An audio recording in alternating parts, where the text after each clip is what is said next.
timeout here. We are left to guess, but the assumption is they're looking to make sure. Well, first of all, I'm pretty sure it was a 3, right? So maybe they're looking if it was a clear path foul on Utah.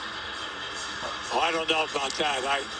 Like we say, we can only see so much with the screen. If we were in the building, it would be a little different. Now you're going to see right now, here's a defender. Now, the offensive player is definitely ahead of that defensive player. All right, doesn't he have to be? I think he has to be shoulders ahead. Now, is that a clear path foul? It'll come down to the interpretation right now. It would be 2 free throws and possession. So that would be a killer. Yep. And they were trying to foul Kawhi Leonard. I mean, 2 guys ran to Kawhi Leonard on that inbound pass, but he did a great job getting rid of the ball quickly and getting it ahead to Beverly to put this, to put it in the officials' hands here as to whether this is a clear path foul or not. 9.7 seconds left. Clippers 21-9, third best record in the league. Utah with the best. Lakers are. Official rules, common foul. Please reset the game clock to 10.1. Okay, so common foul 10.1, and you'll have Pat Beverly at the line. He just made 2 free throws a little while ago.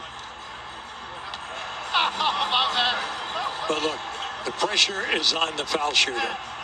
If the foul shooter only makes 1 of 2. You still have 1 timeout remaining, so you can move the ball.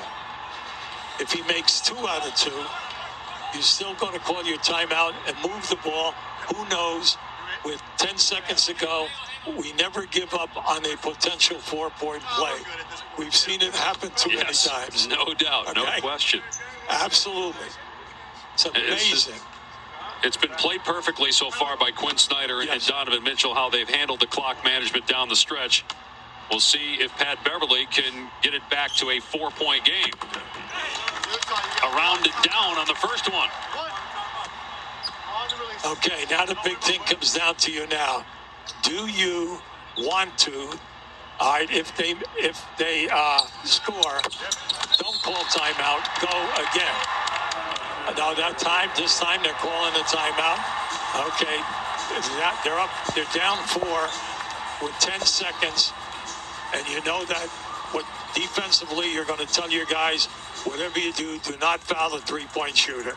That's number 1. This is a great pressure 3-point shot by Mitchell because he came a long way to get the pass. Then he hits another 3. So you got to give them credit. They made big shots down the stretch inside of 30 seconds, and then they attacked the out-of-bounds people passing. They tried to double team. And if you just think about it, how long it's taken to just play the last 30 seconds. Right, yes. We're looking at about 7 or 8 minutes. And look, Utah obviously is a really good team. They're showing tonight against a fully loaded Clipper roster, which the Clippers didn't have when the 2 teams played on Wednesday night. And again, even if Utah loses, it's a 6th loss this season for Utah in 30 games. Dave, you're right on it. This is great coaching at both ends, and especially with Utah, never giving up and having situation strategy. That's a compliment to the coaching staff and then to the players that they could execute what they asked them to. All right, here we go. It was a 13-point lead for the Clippers with 2:20 to go. Can they get it to Mitchell? They do. Lets it fly in the 3. No good. Rebounded by Leonard, and he's fouled with 6.2 left. And the Clippers leading by 4. Mitchell did it a couple of times on the last 2 possessions, but off balance, could not get the 3 to fall. Yeah, now just see that. Look, he just came around a staggered screen, but unfortunately the defender was right there, and he was going out of bounds. Give the Clippers a lot of credit. They've come down the line here right now, and they've made the key foul shots under pressure. Leonard is 7 of 8 at the line tonight. They are 18 of 20 as a team tonight at the line. 28 points for Kawhi Leonard in his first game after missing 3 in a row with a leg injury. Well, just let me say about Mitchell. Mitchell had a very tough first half. He came back in the second half with 27 points in the second half. And that's what you're asking your primetime guys to do. Kawhi gets them both, and it's a 6-point lead with 3 seconds left.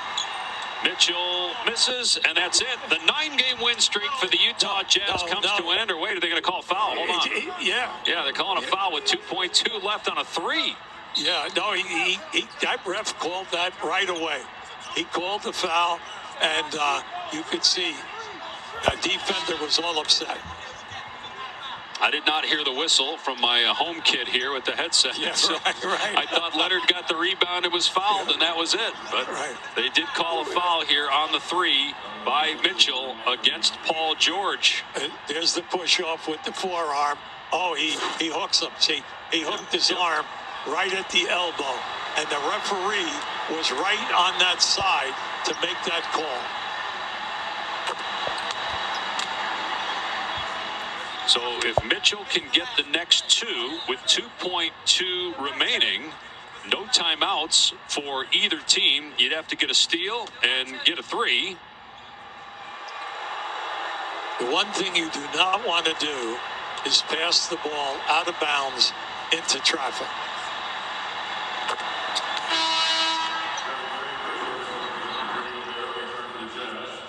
You see the right arm going here, yeah. Watch the right arm. The right arm hooks him right there at the elbow. And they see the referee, he was right there. He had a good look.